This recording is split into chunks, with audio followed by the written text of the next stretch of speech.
Boxing is a high-impact combat sport that by its nature involves significant physical contact. Athletes engage in repeated striking, which exposes them to both immediate and long-term health risks. While boxing builds strength, discipline, and self-defense skills, it also carries a serious risk of injury, some of which can be life-altering. The most severe injuries often include head injuries, spinal injuries, internal injuries, eye injuries, among others. Other traumas include broken bones, facial injuries, long-term cognitive impairment. It's just because we are peculiar with boxing. Otherwise, I would tell you all sports have their different form of injuries.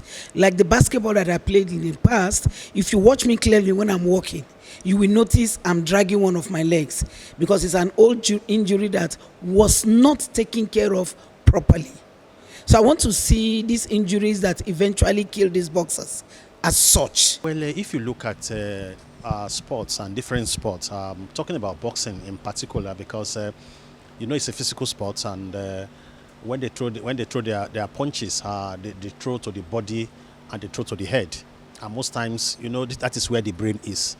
So if you go fight and you are being punched in the head, you've seen some that died in the drinks.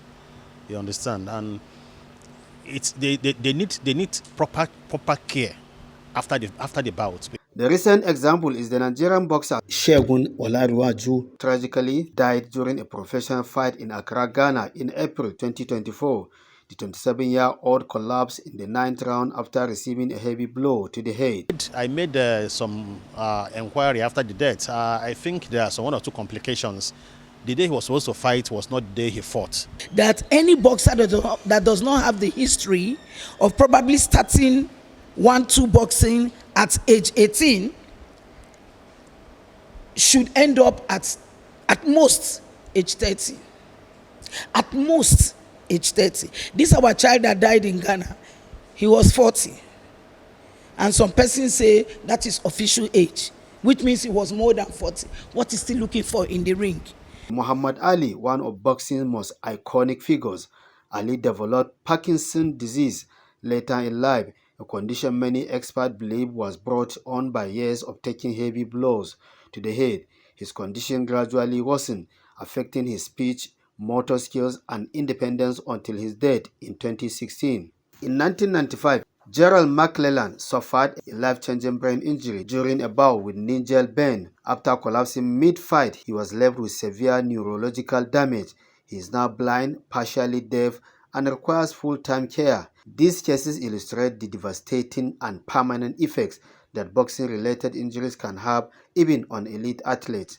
Despite its danger, boxing is also a valuable sport for self-defense, physical fitness, and personal discipline. It teaches agility, timing, strategy, and mental toughness. However, these benefits must always be weighed against the potential for serious harm. To protect fighters while preserving the sport, the following measures are crucial: enhanced medical oversight, mandatory pre- and post-fight medical screening, including neurological exams, stricter regulation, safer training practices, education and awareness, long-term health monitoring, among other measures. Experts are of the belief that boxing will always carry an element of risk, but with the right precautions, regulations, and cultural shifts in the sport, fighters can be better protected. Balancing safety with the spirit of competition is not only possible, it's essential for the future of the sport. Amazongo and 10 News.